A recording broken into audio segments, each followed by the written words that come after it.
ជំរាបសួរអ្នកនរគ្នាខាន់ចេញវីដេអូមួយថ្ងៃហ្នឹងគឺដោយសារតែរវល់ទិញមេរៀនត្រៀមប្រឡងហើយហ្នឹងហើយកុំឲ្យខាត់ពេលយើងចូលវីដេអូយើងហ្មងទៅតកាលពីភាគមុនស្រាវជាក៏ទាញជីឈឺមកអោបដើម្បីការពារកំបិតដែលហោះមកហ្នឹងក៏ជាប់នឹងគល់ឈើស្រាវជាហ្នឹងក៏បាននិយាយថាមើលតាមទម្រង់នៃកំបិតស្នៀតនេះទំនងមកពីតំបន់ប៉ែកខាងលិចនៅតំបន់ស្រយាលមិនដេចនឹងអាចមានមនុស្សកើតទៅហើយក៏លឺមានសំឡេងវាយគ្នាជីឈឺបាននិយាយទៅកាន់ស្រាវជាថាសិស្សប្អូនតូចនៅខាងមុខមានមនុស្សកំពុងវាយតប់គ្នាគួរជួយឬក៏មិនគួរជួយស្រាវជាបានតបថាកុំសន្សំរឿងអីធ្វើជាមិនឃើញហើយបន្តដំណើរយើងវិញហើយនឹងហើយជីឈឺមួយស្រាវជាក៏ធ្វើមិនឃើញពីអ្នកនឹងចង់ទៅនឹងហើយធ្វើសំមែនតែហើយចង់និយាយថាឈុតឡៃហ្នឹងគឺថាសើចងាប់ចោលហើយថាខ្ញុំសើចមិននឹងចង់កៀងហើយកុំឲ្យខាត់ពេលខ្ញុំចូលវីដេអូខ្ញុំទៅស្រាវជាបាននិយាយថាប្រកាសជាមនុស្សមកពីភូមិខាងលិចហើយបរោះដែលមានសក់ពណ៌តុងដែងភ្នែកពណ៌ត្រួយចេកហ្នឹងគឺគាត់ជាមេដឹកនាំនៃបកភីងឈៀងតំបន់នៃភូមិខាងលិចមានឈ្មោះថាវ៉ៃឈឺក៏បាននិយាយទៅកាន់ជីឈឺមួយស្រាវជាថាអេអ្នកទាំងពីរឈប់សិនហើយក៏រត់មកក្បែរជីឈឺទៅធ្វើជីឈឺរបស់យើងភ័យជាខ្លាំងវ៉ៃឈឺហ្នឹងក៏បាននិយាយទៅកាន់ជីឈឺថាជួយកាន់អានេះឲ្យខ្ញុំបន្តិចអរគុណហើយក៏ស្ទុះទៅយ៉ាងលឿនទៅធ្វើឲ្យជីឈឺរបស់យើងនឹងកៀងហ្មងបរិះម្នាក់ទៀតដែលរត់មកពីក្រោយហ្នឹងក៏និយាយទៅកាន់វ៉ៃឈឺនឹងថាកុំរត់ជីឈឺរបស់យើងនោះក៏ឆ្ងល់ថានេះជាស្អីហ្នឹងមើលទៅដូចជាចម្លែកណាស់ស្រាវជានិយាយថាមិនដឹងទេមិញនេះបរិះម្នាក់នោះមានកម្រិតវិជ្ជាគុណមិនធម្មតាទេរត់គេចខ្លួនបានយ៉ាងឆាប់រហ័សឥឡូវមានតែចាំប្រកួតរបស់នេះឲ្យគេវិញសិនរួចចាំខ្ញុំនាំសិស្សច្បងទៅរកដើរទៅនៅស្រះវេទមន្តពេលហ្នឹងក៏មានសម្លេងបរិះម្នាក់បាននិយាយថាការពិតទៅពួកលោកក៏ត្រូវទៅស្រះវេទមន្តដែរឬស្រាវជាបែរទៅមើលព្រមទាំងសួរថាអ្នកណាពេលហ្នឹងវ៉ៃឈឺក៏លេចមុខមកក្បែរជីឈឺក៏បានសួរថាលោកមកដល់តាំងពីពេលណាវ៉ៃឈឺមិនបានឆ្លើយនឹងជីឈឺទេបើជានិយាយថាសម្លាញ់កប់ជូនអីខ្ញុំក៏ត្រូវរកដើរទៅនៅស្រះវេទមន្តដែរពួកយើងទៅមួយគ្នាហ្មងទៅស្រាវជាបានឆ្លើយចំនួនជីឈឺថាសុំទោសផងពួកខ្ញុំមិនស្គាល់លោកទេលោកធ្វើដំណើរទៅដល់ខ្លួនឯងចុះស្រាវជាបានគិតក្នុងចិត្តថាវិជាគុណរបស់គេមានកម្រិតខ្ពស់លើពីការគិតរបស់ខ្ញុំទៅទៀតមិញនេះមិនដឹងថាគេមកដល់វិញផងស្រាវជាក៏បោះវត្ថុនោះឲ្យវ៉ៃឈឺវិញព្រមទាំងនិយាយថាអានេះប្រកល់ឲ្យលោកវិញពួកខ្ញុំត្រូវបន្តដំណើរហើយបន្ទាប់ពីបោះវត្ថុនោះឲ្យវ៉ៃឈឺហើយក៏ចាប់ដៃជីឈឺយ៉ាងលឿនដែលធ្វើឲ្យជីឈឺនឹងបាក់ភ្នែកធំស្រាវជាក៏បន្តគិតក្នុងចិត្តថាដើម្បីសុវត្ថិភាពកុំទៅពាក់ព័ន្ធជាមួយគេគឺល្អបំផុតហើយស្រាវជាក៏និយាយទៅកាន់ជីឈឺថាសិស្សច្បងតោះពួកយើងទៅជីឈឺក៏ឆ្លើយថាបានស្រាវជាក៏កាន់ដៃជីឈឺដើរទៅវ៉ៃឈឺក៏ស្គាក់ផ្លូវព្រមទាំងនិយាយថាចាំបន្តិចស្រាវជាក៏សួរវ៉ៃឈឺថាលោកចង់ធ្វើស្អីទៀតហើយវ៉ៃឈឺក៏ហុចវត្ថុនោះឲ្យជីឈឺព្រមទាំងនិយាយថានេះគឺជាស្នូលដាវដែលមានអាយុរាប់រយឆ្នាំហើយបើសិនដាក់បញ្ចូលជាមួយផ្លែកំបិតឬដាវធម្មតាក៏អាចមានអានុភាពខ្លាំងក្លាលំដាប់កំពូលបានដែរវ៉ៃឈឺនោះក៏បាននិយាយទៅកាន់ស្រាវជាថាយើងធ្វើការដោះដូរគ្នាទៅខ្ញុំប្រកល់របស់នេះឲ្យពួកលោកនាំខ្ញុំធ្វើដំណើរទៅជាមួយគ្នាយ៉ាងម៉េចដែរស្រាវជាបាននិយាយទៅកាន់វ៉ៃឈឺថាស្នូលដាវរាប់ពាន់ឆ្នាំកម្ររកបានណាស់គ្រាន់តែចង់រួមដំណើរជាមួយពួកខ្ញុំសោះមិនបាច់ប្រើរបស់មានតម្លៃដល់ថ្នាក់នេះយកមកដោះដូរគ្នាទេអីវ៉ៃឈឺបានតបទៅកាន់ស្រាវជាថាអាចរួមដំណើរជាមួយមនុស្សរូបស្អាតកុំថាឡើយស្នូលដាវរាប់ពាន់ឆ្នាំទោះត្រូវចំណាយមាសរាប់ពាន់ដុំក៏ខ្ញុំគ្មានអីខូចខាតដែរវ៉ៃឈឺក៏បែរមកជីឈឺព្រមទាំងសួរថាមើលសម្លាញ់ខាងនេះលោកយល់ស្របទេហើយក៏មិនភ្នែកដាក់ជីឈឺដែលធ្វើឲ្យជីឈឺផុសយើងនឹងគឺថាញ័រខ្លួនម្លងជីឈឺក៏អស់ដៃស្រាវជាទៅម្ខាងព្រមទាំងខ្សឹបប្រាប់ថាសិស្សប្អូនតូចមនុស្សម្នាក់នេះចម្លែកពេកហើយបើសិនឯងមិនយល់ព្រមឲ្យគេតាមយើងទេបងមានអារម្មណ៍ថាគេនឹងអាចធ្វើរឿងចម្លែកជាងនឹងទៀតស្រាវជាក៏សួរជីឈឺវិញថាសិស្សច្បងចង់មានន័យថាជីឈឺក៏និយាយពីគម្រោងការខ្លួនប្រាប់ទៅកាន់ស្រាវជាចុះបើពួកយើងឲ្យគេទៅតាមយើងមិនដែរបន្ទាប់មកពេលនៅតាមផ្លូវចាំរកឱកាសទាត់គេចោលស្រាវជាក៏បានឆ្លើយថាអាចទទួលយកបានវ៉ៃឈឺក៏ស្រែកសួរថាពួកលោកចែកគ្នាចាប់ហើយឬនៅ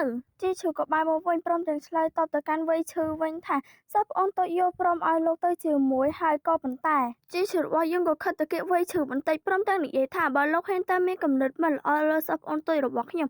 នឹងមិនដោះលែងលោកឡើយហើយក៏បែរទៅនិយាយជាមួយស្រាវជាថាសិស្សប្អូនតូចតោះទៅស្រាវជាក៏ឆ្លើយថាវ៉ៃឈឺសំឡងទៅជីឈឺក៏ញញឹមចង់មាត់បន្តិចព្រមទាំងគិតក្នុងចិត្តថាបើប្រៀបធៀបប្រុសស្អាតម្នាក់នោះសោះក៏ក្រោះនោះក្មេងប្រុសម្នាក់នេះគឺគួរឲ្យចាប់អារម្មណ៍ជាងទៅទៀតគេក៏កាត់ឲ្យយើងឃើញនៅដំណាក់អ៊ូវ៉ាងរបស់ហានសឹងពេលនេះឈីងអ៊ីជាមួយនឹងហានសឹងកំពុងលេងអុកជាមួយគ្នាមានអ្នកបម្រើម្នាក់ចូលមកដល់ព្រមទាំងនិយាយថាជំរាបព្រឹទ្ធាចារ្យទាំងពីរព្រឹទ្ធាចារ្យគូហុងត្រឡប់មកដល់ហើយហានសឹងនិយាយថាដឹងហើយឲ្យគេចូលមកចុះគូហុងចូលមកដល់ក៏និយាយថាសូមគោរពសិស្សច្បងទាំងពីរហានសឹងបានសួរទៅកាន់គូហុងថាគូហុងតាមផ្លូវត្រឡប់មកវិញលើកនេះឯងគួរតែបានជួបនឹងស្រាវជាហើយត្រូវទេគ គូហុងបានឆ្លើយវិញថាបានជួបហើយពិតជាដូចសិស្សច្បងនិយាយពិតមែនគេផ្លាស់ប្ដូរច្រើនណាស់តែយ៉ាងណានៅតែមានរឿងមួយដែលខ្ញុំត្រូវជម្រាបសិស្សច្បងទាំងពីរហានសុងក៏សួរថារឿងអីគូហុងបាននិយាយថាមុននឹងខ្ញុំបានជួបសែវជាខ្ញុំត្រូវគេរាយការណ៍ថានៅក្រុងអ៊ីងសានមានគ្រួសារមួយត្រកូលលីបានប្រើមន្តអាគមងងឹតបំលែងមនុស្សឲ្យខ្លាចទៅជាបិសាចប៉ុន្តែខ្ញុំទៅដល់សមាជិកទាំងអស់ក្នុងគ្រួសារលីត្រូវកាត់បំពង់កដោយដាវតែមួយរីឯខ្មោចឆៅស្អីនោះក៏មិនបានឃើញដែរក្រោយមកខ្ញុំក៏ចាប់បានចំហាយខ្មោចឆៅនៅលើខ្លួនសែវជានិងជីឈឺប្រហែលពួកគេជាអ្នកបង្ក្រាបខ្មោចឆៅនោះហើយហានសុងក៏សួរគូហុងទាំងភ្ញាក់ផ្អើលថាឯងថាម៉េចហានសុងនិយាយថាវិជាសាស្ត្ររបស់សែវជានៅក្នុងដំណាក់កាលធាតុមាសនៅឡើយទេបើប្រើវត្ថុទឹកជំនួយមិននឹងអាចបង្ក្រាបខ្មោចឆៅបានទៅឬមួយគេលាក់កម្លាំងពិតរបស់ខ្លួនឈីអ៊ីក៏និយាយថាខ្ញុំថាហើយសែវជាមកកំណត់បាក់បោហើយបើមិនអញ្ចឹងមានរឿងអីដែលគេលាក់កម្លាំងពិតពីពួកយើងនោះហានសុងក៏និយាយទាំងខឹងថាមិនកើតទេខ្ញុំត្រូវតែប្រញាប់រាយការណ៍ទៅលោកមេប៉ាគេក៏កាត់ឲ្យយើងកន្លែងស្នាក់របស់ជីឈឺជាមួយសែវជាបាននិយាយទៅកាន់ជីឈឺថាសិស្សច្បងអត់គិតមើលសៀវភៅទេមកមើលខ្ញុំធ្វើស្អីទៅជីឈឺក៏យកដៃច្រត់ចង្កាព្រមទាំងសួរទៅកាន់សែវជាថាសិស្សប្អូនតូចឯងអត់គិតថាវាគួរឲ្យធុញទេដែលទៅណាមកណាមានគេចាយចង់ឯងបែបនេះសែវជាក៏សួរទៅកាន់ជីឈឺថាសិស្សច្បងបងពិតជាល្ងីល្ងើពិតមែនឬធ្វើពិតជាល្ងីល្ងើទេជីឈឺក៏សួរថាបងនិយាយអីខុសម្នាក់វ័យឈឺនោះបើគ្មានចេតនាមិនល្អមកលើឯងទេអញ្ចឹងគេតង់ទាមពួកយើងធ្វើស្អីទៅនិយាយទៅអាស្រ័យយើងនឹងក៏ដឹងទេថាគេនឹងចាប់អារម្មណ៍ខ្លួនបើជាគិតថាគេនឹងចាប់អារម្មណ៍សែវជាណាណែឆ្កុយជីឈឺក៏ទៅគៀកក៏សែវជាព្រមទាំងនិយាយថាតែយ៉ាងណាសិស្សប្អូនtôiក៏បារម្ភមិនថាគេគិតបែបណាទេបងមិនអោយគេសម្រេចជោគជ័យជាដាច់ខាតសែវជាក៏ឆ្លើយទាំងសប្បាយចិត្តថាតាមតែបងចុះជីឈឺក៏និយាយទាំងស្លន់ថាអាយ៉ាដល់ម៉ោងថ្មនេះហើយសិស្សប្អូនtôiអញចាំបន្តិចណាសិស្សច្បងtôiធ្វើអាហារពេលល្ងាចឲ្យអញសិនជីឈឺក៏ដើរទៅទាំងសប្បាយចិត្តសែវជាក៏គិតក្នុងចិត្តថាមនុស្សល្ងងម្នាក់នេះមកដល់ពេលនេះទៅហើយមិនដឹងទៀតថាអ្នកដែលគេតាមចែចង់នោះគឺជាខ្លួនទៅវិញទេក៏កាត់ឲ្យឃើញនៅផ្ទះបាយ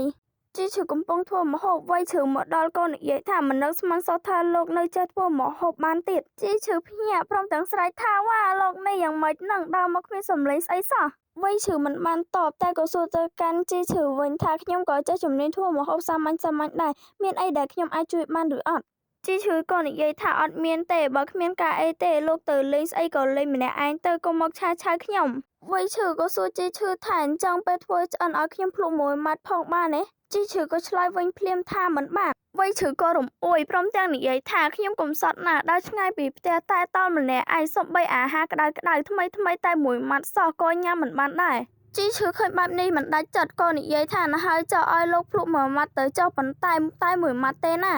វ័យឈឺក៏មកក្បែរជីឈឺព្រមទាំងធ្វើទឹកមុខខ្ជូតព្រមទាំងនិយាយថាអរគុណលោកចាំជាមនុស្សល្អមែនតើមិនត្រឹមតែមានរូបសម្រស់ស្អាតទេទឹកចិត្តនៅល្អដល់ថ្នាក់នឹងទៀតជីឈឺក៏គិតក្នុងចិត្តថាមនុស្សម្នាក់នេះចាំជាចម្លែកដោយការគិតពិតមែនថ្ងៃស្អែកត្រូវតែរកវិធីទាត់គេចាញ់កន្លះម៉ោងក្រោយមកម្ហូបក៏ឆ្អិនជីឈឺក៏និយាយថាខានធ្វើម្ហូបឆាយូរណាស់ហើយខ្ញុំសាកភ្លក់បន្តិចសិនរសជាតិមិនដែរបំរុងនឹងដាក់ចូលមកទៅហើយក៏មានដៃមួយចាប់ជីឈឺក៏សួរថាលោកធ្វើស្អីហ្នឹងវ័យឈឺក៏ឆ្លើយថាក្រែងនិយាយហើយតើពេលធ្វើឆ្អិនហើយនឹងឲ្យខ្ញុំភ្លក់មួយម៉ាត់ទេជីឈឺក៏និយាយថាខ្ញុំមានថាមិនឲ្យលោកញ៉ាំឯណាខ្ញុំភ្លក់មើលរសជាតិសិនតើវ័យឈឺក៏និយាយថាប៉ុន្តែខ្ញុំចង់ញ៉ាំមួយម៉ាត់នេះហ្មងជីឈឺក៏ស្រែកថាមនុស្សនេះអីក៏ចម្លែកខុសគេអញ្ចឹងហាលែងដៃវ័យឈឺក៏ឆ្លើយថាមិនលែងពេលនឹងទ្វារក៏របាក់មកក្រាំងជីឈឺក៏សួរទៅកាន់សែវជាថាសិស្សប្អូនតូចមកបានយ៉ាងម៉េចហ្នឹងសែវជាក៏សួរថាអ្នកទាំងពីរកំពុងធ្វើស្អីជីឈឺក៏ឆ្លើយថាសិស្សប្អូនតូចកុំច្រឡំពួកយើងនិយាយមិនទាន់ចប់ផងវ័យឈឺក៏ទាញដៃរបស់ជីឈឺដែលកំពុងកាន់ម្ហូបនឹងយកមកញ៉ាំធ្វើមិនដឹងជីឈឺក៏សួរវ័យឈឺថាអាយលោកកំពុងធ្វើស្អីហ្នឹងវ័យឈឺក៏និយាយថារសជាតិមិនអន់ទេព្រមទាំងលើកមេដៃជាការសរសើរសែវជាក៏ទាញដៃជីឈឺព្រមទាំងនិយាយថាសិស្សច្បងគួរតែត្រឡប់ទៅវិញហើយជីឈឺក៏ចាប់អារម្មណ៍ថាខ្លួនបានភ្លេចអ្វីមួយយ៉ាងក៏និយាយទៅកាន់សែវជាថាសិស្សប្អូនតូចចាំតិចម្ហូបដែលបងធ្វើឲ្យឯងមិនទាន់បានយកមកទេហើយក៏ទៅរៀបចំហើយក៏និយាយទៅកាន់វ័យឈឺថាជីចាញ់វ័យឈឺក៏ខិតទៅចិត្តជីឈឺព្រមទាំងសួរថាលោកយកទៅទាំងអស់ឬអញ្ចឹងខ្ញុំបានស្អីញ៉ាំជីឈឺក៏ឆ្លើយថាក្រែងនិយាយហើយតើថាឲ្យភ្លក់តែមួយម៉ាត់ឥឡូវលោកភ្លក់រួចហើយចង់ញ៉ាំទៅធ្វើខ្លួនឯងទៅវ័យឈឺក៏សួរជីឈឺថាមិនមែនព្រោះតែសិស្សប្អូនចរិតឆេវឆាវម្នាក់នោះទៅធ្វើឲ្យលោកមានចេតនាកិច្ចវេពីខ្ញុំទេ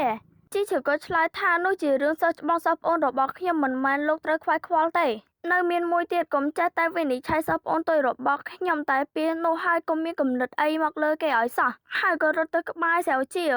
វ័យឈឺក៏និយាយតិចៗថាមិននឹកស្មានសោះគេបែរជាយល់ថាខ្ញុំមកតាមសិស្សប្អូនរបស់គេទៅវិញកាត់មកតុអាហារវិញជីឈឺក៏និយាយទៅកាន់សៀវជាថាសិស្សប្អូនតូចវ័យឈឺម្នាក់នេះអញនៅឲ្យឆ្ងាយពីគេបន្តិចទៅយល់ល្អពេលក្រោយបើបានជួបគេត្រូវតែរត់គេចភ្លាមសៀវជាក៏សួរថាចុះបងវិញមិននៅឲ្យឆ្ងាយពីគេទេឬជីឈឺនិយាយថាឯងនិយាយត្រូវពួកយើងត្រូវនៅឲ្យឆ្ងាយពីគេតែឯងកុំបារម្ភមានសិស្សច្បងម្នាក់នេះនៅហើយបងមិនឲ្យគេប៉ះឯងសំបីតែមួយសរសៃសោះសៀវជាក៏សួរមកកាន់ជីឈឺថាសិស្សច្បងគិតថាវ័យឈឺមានកំណត់នោះមកលើខ្ញុំឬជីឈឺអង្គុយចុះចាប់ដៃសៀវជាព្រមទាំងនិយាយថាប្រកាសហើយមើលចុះរូបរាងឯងស្រស់ស្អាតម្លឹងចេញទៅខាងក្រៅត្រូវតែប្រុងប្រយ័ត្នជីឈឺក៏ហុចបាយឲ្យសៀវជាព្រមទាំងនិយាយថាឈប់និយាយរឿងនោះហើយប្រញាប់ញ៉ាំបាយទៅម្ហូបត្រជាក់ឥឡូវហើយសៀវជាក៏ឆ្លើយថាបានសៀវជាសម្លឹងទៅមើលជីឈឺកំពុងញ៉ាំបាយព្រមទាំងនិយាយថាពេលណាទៅគេដឹងខ្លួនភាពស្រស់ស្អាតនិងចរិតរស់រាយពីធម្មជាតិរបស់គេក៏តេទៀងចិត្តខ្លាំងណាស់ដែរគេក៏កាត់ឲ្យយើងឃើញព្រឹកព្រលឹមនាថ្ងៃបន្ទាប់ជីឈឺក៏សួរទៅកាន់សៀវជាថាសិស្សប្អូនតូចរៀបចំហើយនៅវ័យឈឺនឹងមិនតាន់ក្រោកទេពួកយើងប្រញាប់ទៅសៀវជាក៏ឆ្លើយថាបានទៅលើហើយក៏កាត់ឲ្យឃើញ5ថ្ងៃក្រោយនៅតាមផ្លូវធ្វើដំណើរជីឈឺក៏និយាយទាំងសប្បាយចិត្តថាមិននឹកស្មានថាអាចទាត់មេរំខានវ័យឈឺម្នាក់នោះបានយ៉ាងងាយដល់ថ្នាក់នឹងសោះហើយក៏សួរសៀវជាថាសិស្សប្អូនតូចយើងនៅឆ្ងាយទៀតអត់សៀវជាក៏ឆ្លើយថានៅខាងមុខនឹងឯងចិត្តដល់ហើយបរិសុទ្ធខាងក្រោយនោះក៏បាននិយាយថាប្រញាប់ឡើងលឺមកថាស្រាវវេទមន្តមានមនុស្សផ្ដុំគ្នាច្រើនកុះកណាស់ហើយក៏ស្ទុះរត់ទៅយ៉ាងលឿនដែលធ្វើឲ្យបុកសៀវជាជីឈឺក៏សួរទៅកាន់សៀវជាថាសិស្សប្អូនតូចមិនអីទេអីជីឈឺក៏ស្រែកសួរទាំងខឹងទៅបរិសុទ្ធនោះថាណែពួកលោកដើរបុកមនុស្សហើយមិនសុំទោសសោះហ្មងឬសៀវជាក៏និយាយទៅកាន់ជីឈឺថាសិស្សច្បងមើលនោះពេលដល់បាយទៅក៏ឃើញហ្វូងមនុស្សកោទឹកកោដីជីឈឺក៏សួរសៀវជាថាបងត្រូវទៅទីនោះត្រូវអត់ជីឈឺក៏បន្តថានេះមនុស្សច្រើនហួសហេតុពេកហើយនឹងឯអ្នកអស់គ្នារឿងយើងមកដល់ទីបញ្ចប់ហើយជាចុងក្រោយក៏សូមអរគុណបងដែលគាត់គាំទ្រខ្ញុំហើយនឹងឯបាយរងចាំភាពបន្តទៀត